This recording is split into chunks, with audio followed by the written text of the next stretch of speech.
Assalamualaikum warahmatullahi wabarakatuh. Bismillahirrahmanirrahim. Alhamdulillahi rabbil alamin wa bihi nasta'in ala umuri dunya waddin.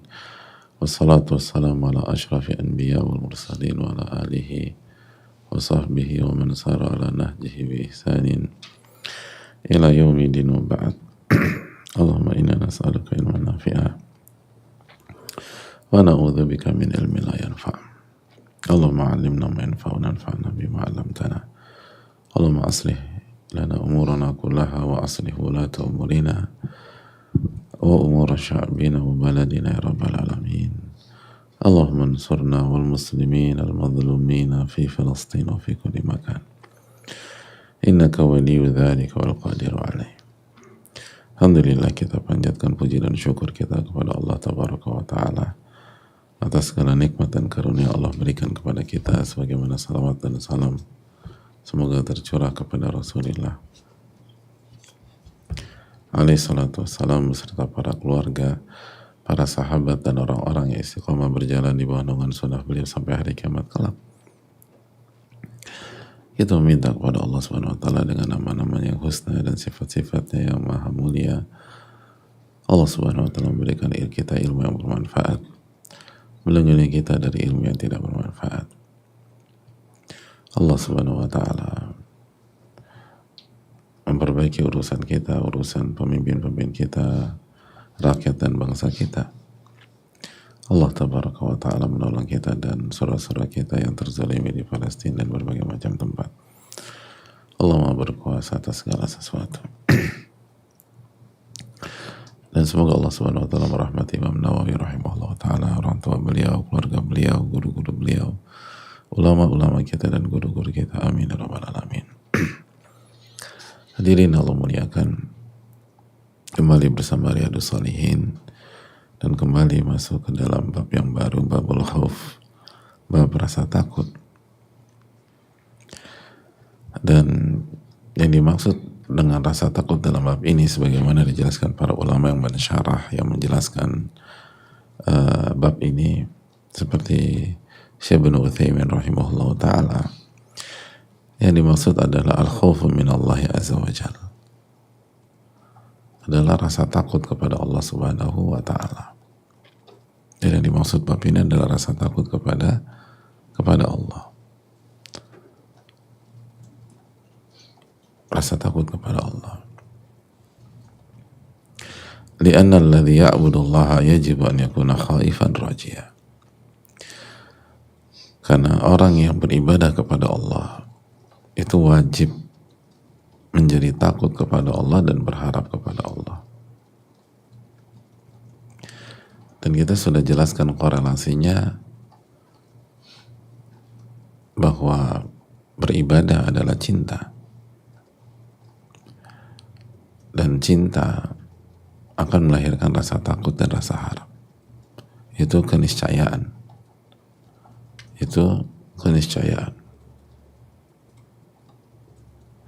Cinta melahirkan rasa takut dan rasa harap.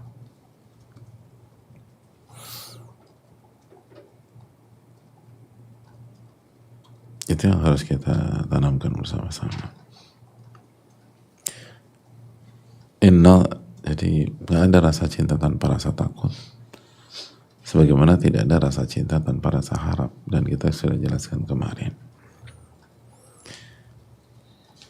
Makanya rasa cinta, rasa takut, rasa harap menjadi 3 rukun ibadah.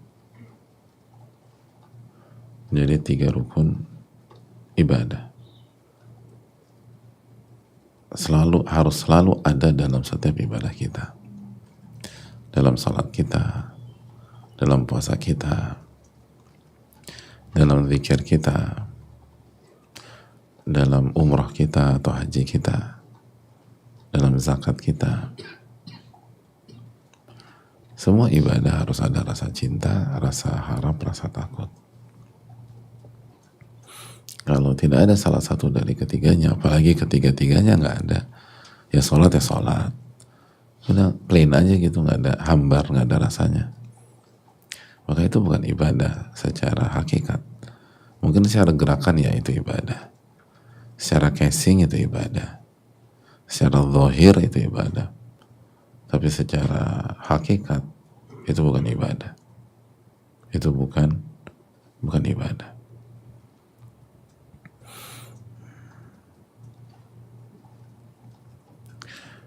Itu yang harus kita camkan bersama-sama. Bahwa ibadah harus memiliki 3 unsur di atas. Cinta, takut, dan harap. Makanya kata para ulama, li'anna alladhi ya'budullah yajib an yakuna khaifan rajia. Orang yang beribadah kepada Allah wajib punya rasa takut dan harap. Dan rasa cinta nggak disebutkan oleh beliau. Kenapa? Karena ibadah itu cinta. Jadi udah begitu kita bicara ibadah, pasti ada rasa cinta. Dan itu makna dari ibadah. Ini yang harus kita tanamkan bersama-sama.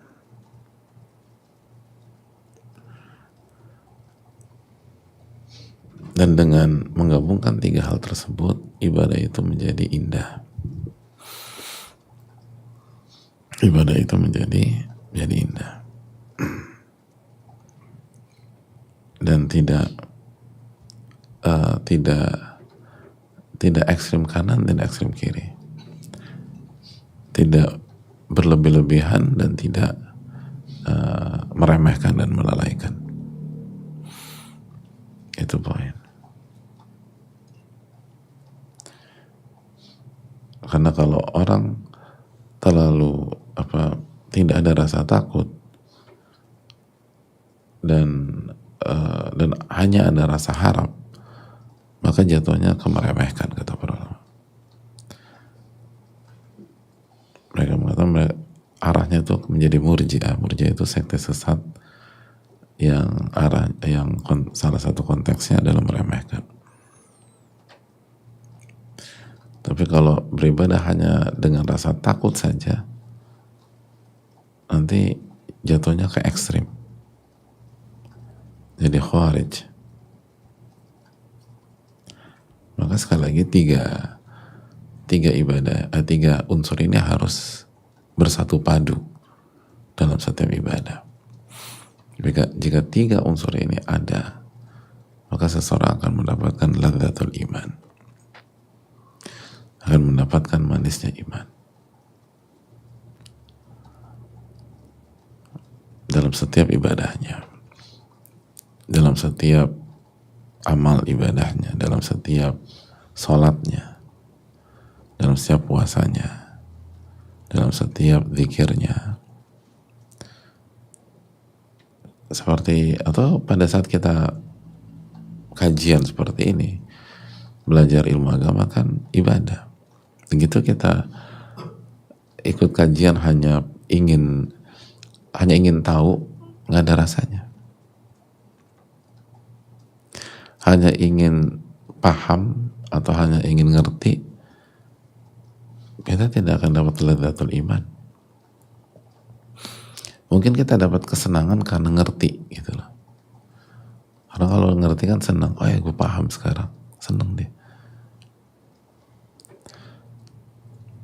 Dan itu seperti ngerti dalam bidang studi yang lain, ngerti dalam disiplin ilmu yang lain. Sekarang saya paham. Sama dulu waktu kita nggak ngerti lalu ngerti aljabar, kita seneng gitu loh. Dulu waktu kita nggak ngerti hukum Newton lalu ngerti, seneng kita. Ya sebatas itu aja. Tapi kalau kita ingin merasakan manisnya iman dalam setiap proses belajar kita, dalam setiap kajian kita, dalam setiap majelis ilmu kita, maka pada saat kita memulai dan dalam prosesnya sampai mengakhirinya, harus ada rasa cinta kepada Allah dan berharap kepada Allah Subhanahu wa Ta'ala, berharap keberkahan dari Allah, berharap pahala dari Allah, berharap diridhoi dan dicintai oleh Allah. Dan harus ada rasa takut. Takut amal ini nggak diterima, takut Allah murka, takut Allah nggak ridho, takut kelalaian dan dosa kita dihukum sama Allah. Nah, jika tiga hal ini ada, maka setiap kajian itu indah. Dan insya Allah nggak ngantuk. Nggak ngantuk. Gitu lah. Tidak ngantuk. Salah satu penyebab kita ngantuk, apalagi di kajian jam segini ya, ini kan waktu berkah, bukan waktu tidur. Burika li ummati fi bukuriha. Umatku itu diberkahi di waktu pagi. Kecuali kalau kajian jam 11 malam itu wajar ngantuk. Kajian jam 12 malam ya ngerti lah ngantuk. Tapi kalau kajian pada subuh atau duha, apalagi pada subuh, waktu yang dipilih oleh banyak para ulama, kalau kita ke Masjidil Haram atau ke Masjid Nabawi atau ke masjid-masjid lain, maka kita akan menemukan majelis-majelis ilmunya para ulama. Jadi dari dulu sampai hari ini waktu favoritnya ulama untuk kajian.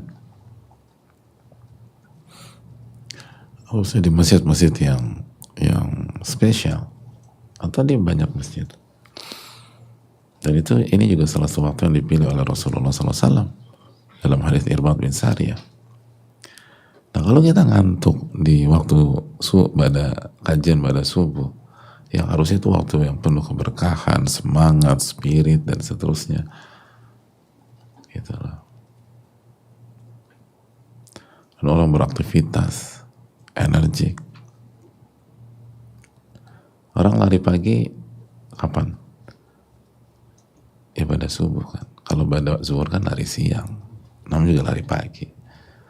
Jadi sekali lagi orang olahraga, orang ini segala macam itu waktu ini. Nah kalau kita ngantuk, ini ada masalah dengan tiga unsur ini. Karena orang yang berhasil memadukan tiga unsur ini, insya Allah nggak ngantuk di waktu ini. Gitu loh. Insya Allah tidak ngantuk. Nah seringkali tuh kita tuh hanya mengaitkan ngantuk misalnya ya, di kajian dengan hal-hal teknis.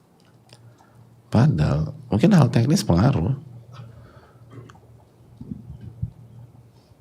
tapi yang lebih pengaruh dan paling menentukan faktor ini. Gitu. Kita baru tidur 1 jam misalnya. Dan hari ini kita punya ujian jam 7. Tadi malam hanya tidur 1 jam karena belajar. Karena kita punya ujian jam 7 dan kita sangat berharap kita lulus ujian ini. Dan kita takut banget kalau kita gagal. Dan di waktu yang sama kita punya rasa cinta, kita suka sama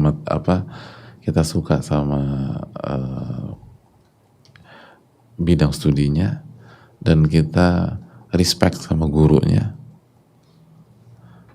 dan ini jembatan menuju cita-cita kita. Kira-kira kita bisa ngantuk nggak pada subuh?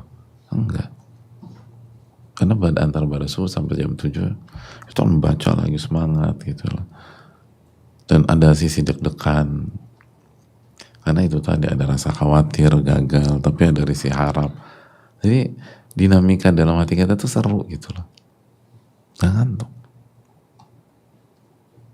Padahal baru tidur sejam. Tapi karena itu tadi, karena detik-detik ini kita isi dengan rasa cinta, rasa harap, rasa takut, atau rasa khawatir, itu menghilangkan rasa ngantuk. Itu boy. Baru setelah selesai ujian datang tuh ngantuknya karena udah lepas gitu loh, udah lepas. Jadi hadirin Allah muliakan, dan terapkan dalam hal-hal lain, terapkan dalam hal-hal lain. Di Ramadan kita sering ngantuk ketika taraweh gitu loh. Lalu kita alasan, iya bisa Pak, apa hari ini gue tuh sibuk banget gitu, jadwal gue ketat. Tapi pada taraweh kok masih bisa melipir makan roti bakar ya, gitu lah. Masih bisa ngobrol, pulang-pulang sama teman-teman habis bukber jam 12 juga, gitu lah. Dan segar ketawa-ketawa gitu-gitu. Padahal tadi taraweh cuma sejam pada saat reunian. Kenapa ngantuk sejam? Karena itu tadi, karena ketika kita taraweh, 3 unsur ini tuh nggak kuat. Nggak ada rasa cinta, nggak ada rasa harap, nggak ada rasa takut. Apalagi yang tarawehnya cuma pas karena ada acara reunian itu. Biasanya dia nggak taraweh udah. Isya aja enggak. Tapi karena ada acara reunian, terus dalam format acara ada maghrib berjamaah, isya berjamaah, taraweh berjamaah gitu. Dan semua teman-teman cowoknya sholat taraweh, ya masa dia beralasan halangan, kan nggak mungkin gitu. Dia laki-laki. Akhirnya dia sholat deh. Tapi udah ngantuk. Kebetulan imamnya baca, ya sehingga durasinya sejam gitu, sejam 5 menit full sholat. Udah ngantuk, segantuk-ngantuknya. Gitu. Nanti habis taraweh ketemu lagi nih, seru lagi, semangat lagi dia. Jadi ini bukan tentang masalah teknis. Kalau masalah teknis habis sholat pulang, ya bro kita kan belum ngobrol, nggak ngantuk gitu. Enggak. Ini habis enak ngopi nih, ngopi gitu. Gitu. Espresso atau latte? Latte gitu loh. Santai bicara, ngobrol. Lu gimana? Selama ini lu ngapain aja, cerita bisnis, cerita ini, cerita itu segala macam. Pulang alor ngidul. Pulang jam 1 gitu loh. Ketawa-ketawa, seru-seruan. Seringkali kita terjebak dalam hal-hal seperti itu, yang pada akhirnya tidak ada rasa cinta, rasa harap, rasa takut. Maka mempelajari 3 unsur ini sangat penting, dan mempelajari kewajiban sebagaimana yang dijelaskan para ulama, wajib punya rasa takut dan punya rasa harap, wajib. Ini yang perlu kita camkan bersama-sama. Semoga Allah memberikan taufik kepada kita, dan semoga kita bisa tahu betapa pentingnya bab ini. Semoga Allah memberikan taufik. Subhanakallahumma wa bihamdika, la ilaha illa anta, astaghfiruka wa atubu ilaik. Assalamualaikum warahmatullahi wabarakatuh.